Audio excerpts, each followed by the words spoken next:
नमस्कार साथियों। तो आज है 7 दिसंबर 2025। तो दोस्तों, क्या हाल चाल है आप सबकी? कल के लिए सब प्रिपेयर ना, एकदम बढ़िया से? चलो, बहुत बढ़िया। तो मतलब कल 8 तारीख मंडे से एक नया ट्रेडिंग वीक शुरू होने जा रहा है। और पिछले हफ्ते हमने देखा फर्स्ट हाफ थोड़ा सा वीक था, मतलब शुरू की जो 2-3 दिन। बट लास्ट 2 दिन मतलब बृहस्पतिवार और स्पेशली शुक्रवार के दिन बाजार में बहुत ही बढ़िया रिकवरी हमें देखने को मिला।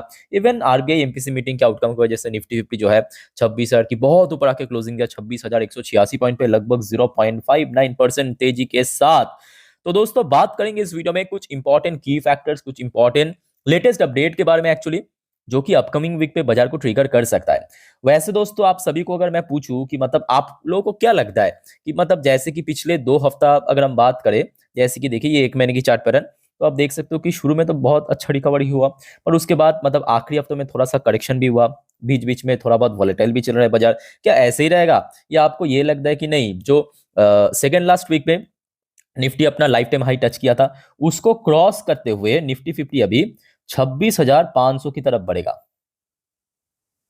या फिर आपको ये लगता है कि नहीं, जो अगले हफ्ते ना, क्योंकि वो बहुत सारे इवेंट भी है, इंपॉर्टेंट इवेंट है, सो निफ्टी फिफ्टी एक और बार टेस्ट हो सकता है, मतलब 26,000 के नीचे पहुंचेगा और फिर वहां पे थोड़ा कंसोलिडेट करेगा, या थोड़ा बहुत वीकनेस बनेगा? या आपको ये लगता है कि नहीं, ये जो रेंज है बीच में, बीच वाली रेंज, यहाँ पे ही कंसोलिडेट करेगा? जो भी आपके अनुसार लगता है कमेंट करके बताइए। अब चलिए, इंपॉर्टेंट जो की फैक्टर्स है आपके साथ में शेयर करता हूँ। देखिए, यहाँ पे मैं द इकोनॉमिक टाइम की वेबसाइट पे आ चुका हूँ। यहाँ पे मेनली कुछ की फैक्टर्स मेंशन किया है। चलिए फॉर्मली देखते हैं। सबसे पहला पॉइंट है अगले हफ्ते सबसे बड़ा इवेंट, एफओएमसी मीटिंग की आउटकम। और इस बार देखिए, मेरे अकॉर्डिंग एफओएमसी मीटिंग बहुत इंपॉर्टेंट क्यों है? क्योंकि देखिए, सबसे पहली बात, बहुत कंफ्यूजन है। कंफ्यूजन क्यों है? क्योंकि एक तो यूएस इकोनॉमी काफी स्ट्रगल कर रहा है। मतलब आपको तो पता ही होगा, अक्टूबर नवंबर की आधा तक यूएस गवर्नमेंट फुल्ली शटडाउन था। ऑलमोस्ट कितना होगा, 45-46वां दिन के बाद फिर से रिज्यूम हुआ। तो जिस वजह से इस बार एफएमसी मीटिंग की जो डिसीजन आएगा वो बहुत इंपॉर्टेंट है। सो कुछ एक्सपर्ट के हिसाब से हो सकता है कि इस बार 25 बेसिस पॉइंट या बीपीएस रेट कट हो सकता है, जस्ट लाइक आरबीआई ने भी किया। कुछ एक्सपर्ट के हिसाब से ऐसा ना भी हो सकता है, ठीक है। तो ये मीटिंग एक्चुअली शुरू होगा आपके 9 दिसंबर, और इसका जो आउटकम निकलेगा एक्चुअली 10 दिसंबर, 10 दिसंबर में भी बुधवार रात को, ठीक है। तो बुधवार रात को दोस्तों मैं आपको जानकारी दे दूंगा, और आप सभी को दोस्तों कहूंगा, काइंडली चैनल को सब्सक्राइब कर लीजिए और हर एक अपडेट जरूर ले लेना। और 10 दिसंबर वाली जो एफएमसी मीटिंग की आउटकम, उसको तो देखना मत भूलना, ठीक है। तो जो भी होगा पता चल जाएगा आपके 10 दिसंबर रात को, बुधवार रात को, और डेफिनेटली बृहस्पतिवार। हाँ, यूएस मार्केट भी रिएक्ट करेगा, हमारे जो गिफ्ट निफ्टी है वो भी रिएक्ट करेगा, बट बृहस्पतिवार उसका इंपैक्ट हमें इंडियन मार्केट पर भी देखने को मिलेगा, खास करके आईटी स्टॉक्स में, आईटी कंपनीज में, ठीक है। ये तो हो गया सबसे इंपॉर्टेंट इवेंट। उसके बाद देखिए, जो दूसरा फैक्टर मेंशन किया है, US market. US market last day वैसे तो काफी ठीक ठाक ही था, चाहे यहाँ पे डॉ जोन्स की बात करें, चाहे यहाँ पे नैस्डैक की बात करें, ठीक ठाक, मतलब पॉजिटिव में क्लोजिंग दिया था। उसके बाद हमने देखा गिफ्ट निफ्टी की पोजीशन भी काफी इंप्रूव किया था रात को। अच्छा, तीसरा पॉइंट, ये मैं कहूंगा, देखिए थोड़ा सा अंडररेटेड पॉइंट है बट बहुत वाइटल है। देखिए, आईपीओ को अक्सर हमने देखा कि मतलब नॉर्मली लोग उतना परवाह नहीं करते, ठीक है, आ रहा है तो क्या फर्क पड़ता है, नहीं। यहाँ पे सबसे सोचने वाली बात क्या मालूम है? आज की डेट में जो हमारे, आपने देखा होगा कि देखिए मार्केट पीक में चल रहा है, ये तो आप लोग भी मेरे साथ एग्री करेंगे। निफ्टी अपने पीक के आसपास या बहुत नीचे नहीं है, बैंक निफ्टी अपना लाइफ टाइम हाई पे चल रहा है, सेंसेक्स अपना लाइफ टाइम हाई में चल रहा है। इवन निफ्टी फिफ्टी में मौजूद मोस्टली जो बड़े कंपनीज है, फॉर एग्जांपल रिलायंस को आप उठाइए, एचडीएफसी बैंक, आईसीआईसी बैंक, भारतीय एयरटेल, मोस्टली अपने पीक में चल रहा है, बट उसके बावजूद भी आपके पोर्टफोलियो क्यों गिर रहा है? तो इसके पीछे देखिए एकदम सिंपल रीजन है, mid cap, small cap, even PSU में गिरावट होना। इवन बहुत सारे जो मिड एंड लार्ज साइज की कंपनी की स्टॉक्स है, उस पर भी गिरावट हो रहा है। अब इसके पीछे एक बहुत बड़ी कारण ये भी है कि रिसेंटली भारत में आईपीओ बहुत ज्यादा आ रहा है। तो इसमें क्या हो रहा है कि जो हमारे जो बड़े निवेशक, मतलब जो आप कह सकते हो कि एफआईज या डीआईज, मार्केट से पैसा पुल करके, मतलब मार्केट से पैसा निकाल के आईपीओ में इन्वेस्ट कर रहा है। अब आईपीओ में जब निवेश करता है ना, वहां पे कुछ दिन के लिए तो पैसा स्टक हो जाता है ना। जैसे कि देखिए, अपकमिंग वीक पे आईसीआईसीआई पोटेंशियल एसेट मैनेजमेंट की आईपीओ होगा, इतना बड़ा आईपीओ। इसके अलावा और भी बहुत सारे मेलर आईपीओ आएगा, ठीक है। तो जिस वजह से मैं कहूंगा ये भी एक फैक्टर है कि मिड कैप, स्मॉल कैप में लगातार सेल ऑफ चल रहा है, जबकि लार्ज कैप या ब्लू चिप इंडेक्स या ब्लू चिप स्टॉक्स वो अपने पीक में चल रहा है। तो ये मैं कहूँगा एक अंडररेटेड पॉइंट है, बट काफी इंपॉर्टेंट है। और सेम टू सेम देखिए, जैसे कि पिछले हफ्ते भी हमने देखा था, बहुत सारे आईपीओ बाजार में आया था, लिस्ट हुआ था, लॉन्च हुआ था। अगले हफ्ते भी आएगा, यहाँ पे जो है वीडियो को पॉज करके देख सकते हो।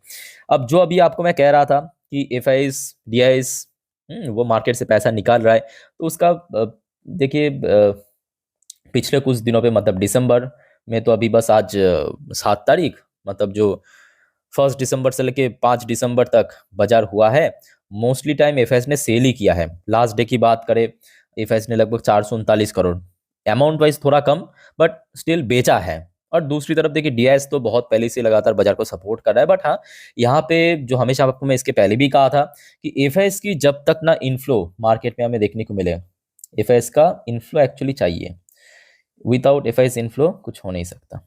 ठीक है, मतलब मार्केट में वो जो सस्टेनेबल रिकवरी जो चाहिए, वो नेक्स्ट इम्पॉसिबल है। अच्छा, उसके बाद technical factor, rupees versus dollar. देखिए, यहाँ पे अलग अलग लोग की अलग अलग मतभेद है कि जो रुपी की वैल्यूएशन गिरा है, बट आई थिंक कि अगर सब कुछ सही निकला, रुपी की वैल्यूएशन फिर से बढ़ भी जाएगा। ऐसे कोई इम्पॉसिबल बात तो है नहीं, ठीक है। बट हाँ, अभी ऑल टाइम लो के आसपास चल रही है, ये भी फैक्ट है। अच्छा, 7वां पॉइंट यहाँ पे मेंशन किया है।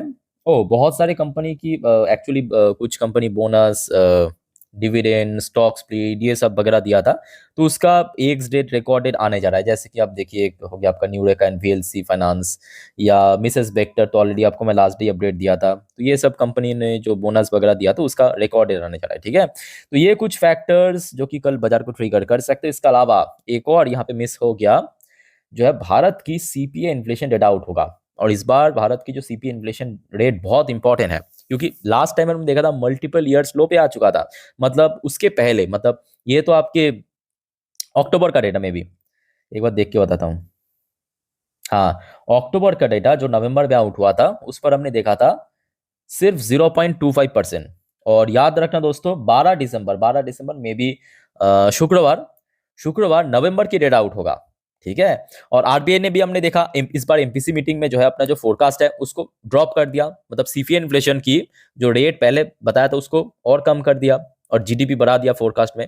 सो इस बार देखना होगा कि एक्चुअल डेटा क्या होता है। फिलहाल देखिए, अभी तो कोई फोरकास्ट, मतलब पर्टिकुलरली मंथ वाइज कोई फोरकास्ट नहीं आया, मे बी अगले 2-3 दिन में आ जाएगा, और एक्चुअल डेटा आपको 12 दिसंबर के दिन पता चलेगा।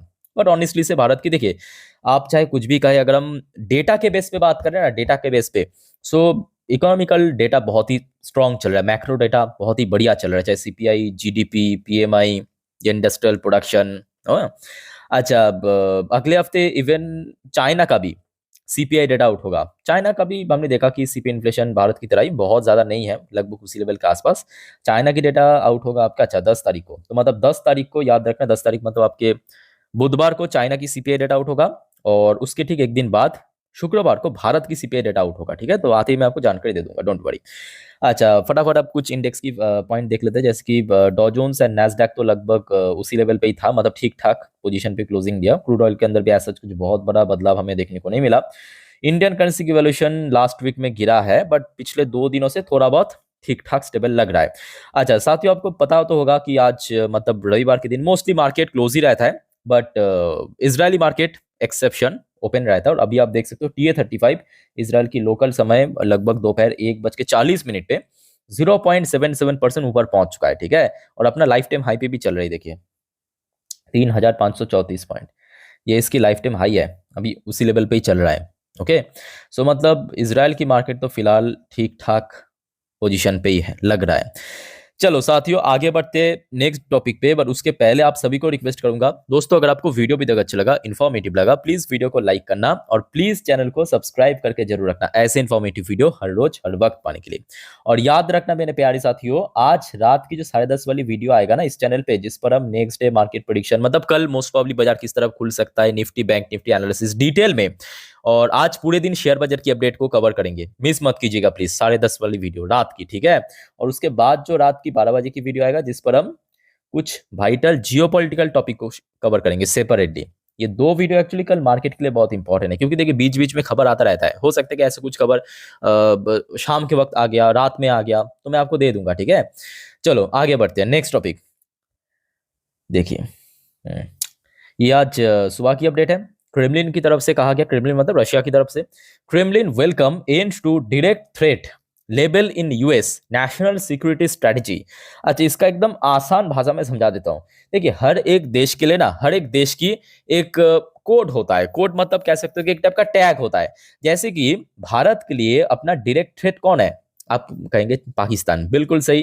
तो इसके पहले जो यूएस की नेशनल सिक्योरिटी के लिए जो डायरेक्ट थ्रेट की कोड, ये किसके ऊपर रखा था? ये आप कह सकते हो कि टैग किसको रखा था? रशिया को। तो यूएस के लिए डायरेक्ट थ्रेट कौन है? रशिया पहले था। अब डोनाल्ड ट्रंप ने आके क्या किया? इस फॉरेन पॉलिसी को बदलाव कर दिया।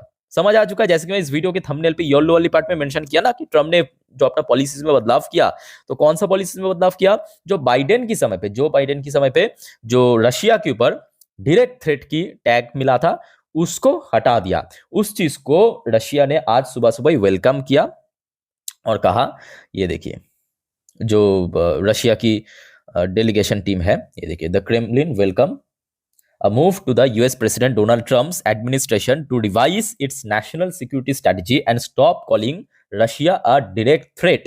तो मतलब देखा जाए, जो कह सकते हो कि रशिया और यूएस के बीच थोड़ा सा दुश्मनी टाइप का, या डायरेक्ट थ्रेट टाइप का एक रिलेशन था, वो काफी हद तक सरल हो रहा है, ईज हो रहा है। ये कहा है आपके रशिया की तरफ से दिमित्री पेस्कोव ने, जो वहां की डेलीगेशन है। ये आज की अपडेट है, ये देखिए, संडे 7 तारीख की अपडेट। तो मतलब अभी थोड़ा सा माहौल तो बढ़िया हो रहा है, पहले से ठीक हो रहा है। अब देखना होगा कि यूक्रेन रशिया की जंग कब खत्म हो रहा है, क्योंकि वो वाइटल है सबसे ज्यादा। अच्छा, ये मैं आपको बताना भूल गया, मैं आपको ऑलरेडी लास्ट डे इन्फॉर्म किया था कि यूएस की तरफ से जो इस बार नेगोशिएटर टीम भारत आ रहा है, मतलब दिल्ली आ रहा है, वो आ रहा है दोस्तों, याद रखना, 10 दिसंबर से लेकर 12 दिसंबर। और इस बार देखिए, जो ट्रेड डील होने का चांस बहुत ज़्यादा है। मैं आपको लास्ट डे भी इन्फॉर्म किया था सेम टाइम की वीडियो में, बिकॉज रशियन प्रेसिडेंट भारत में आना, उनका इतना धूमधाम से वेलकम करना, बहुत सारे इंपॉर्टेंट एग्रीमेंट साइन करना, तो ये कहीं ना कहीं यूएस को और ज़्यादा मजबूर कर रहा है भारत के साथ और जल्द से जल्द ये ट्रेड डील साइन करने के लिए। उसका एक और एग्जांपल मैं आपको दिखाता हूँ। ये देखिए, आज दोपहर की अपडेट है, ठीक है। ये जो मैडम आप देख सकते हो, ये मैडम आप देख सकते हो, ये कौन पता है? United states top diplomat, United states की जो टॉप डिप्लोमेट एलिसन हुकर, वो भी भारत में आ रहा है इस बार, बेंगलुरु पे, 7 दिसंबर से लेके 11 दिसंबर। तो टाइम आपको कुछ मैच दिख रहा है ना? 10 दिसंबर से लेके 12 दिसंबर यूएस की डेलीगेशन टीम आ रहा है, और उसके साथ साथ यूनाइटेड स्टेट्स की जो टॉप डिप्लोमेट्स है, ये मैडम भी आ रहा है 7 दिसंबर से लेके 11 दिसंबर। ओके, तो आशा रखता हूँ कि देखिए, अगले हफ्ते आपको ट्रेड डील से रिलेटेड कुछ ना कुछ पॉजिटिव मिल सकता है खबर, ठीक है। तो अगर अपडेट आ गया तो डेफिनेटली आपको, जो भी अपडेट आएगा मैं आपको शेयर कर दूंगा। तो अभी तो मैं कहूंगा कि माहौल अभी उतना खराब भी नहीं है, बाजार के लिए फेवरेबल है। तो आशा रखता हूँ अगर कल सुबह तक ऐसा ही सब कुछ सेटल हो गया, चल गया, तो आई थिंक एक अच्छा मार्केट आपको शुरू में दिखाई दे सकता है। और दूसरी फैक्टर ये भी है कि देखिए, जब तक ना आपके मिड कैप, जैसे जब तक ना आपके स्मॉल कैप या पीएसयू, या कह सकते हो कि एफएस की इनफ्लो हो, तब तक आई थिंक कि पोर्टफोलियो में रिकवरी होने का चांस काफी कम है। बट हाँ, धीरे धीरे करके हो जाएगा, उसके लिए आप थोड़ा पेशेंस रखिए। एट द एंड मैं आपको यही कहूंगा कि थोड़ा पेशेंस रखिए। पेशेंस के अलावा और कुछ देखने की जरूरत नहीं है, ठीक है। आपने जो भी शेयर में इन्वेस्ट किया, XYZ ABCD, बस उसके ऊपर भरोसा रखिए, टाइम दीजिए। बाकी दोस्तों, आगे जितने भी अपडेट आएगा टाइम टू टाइम देता जाऊंगा।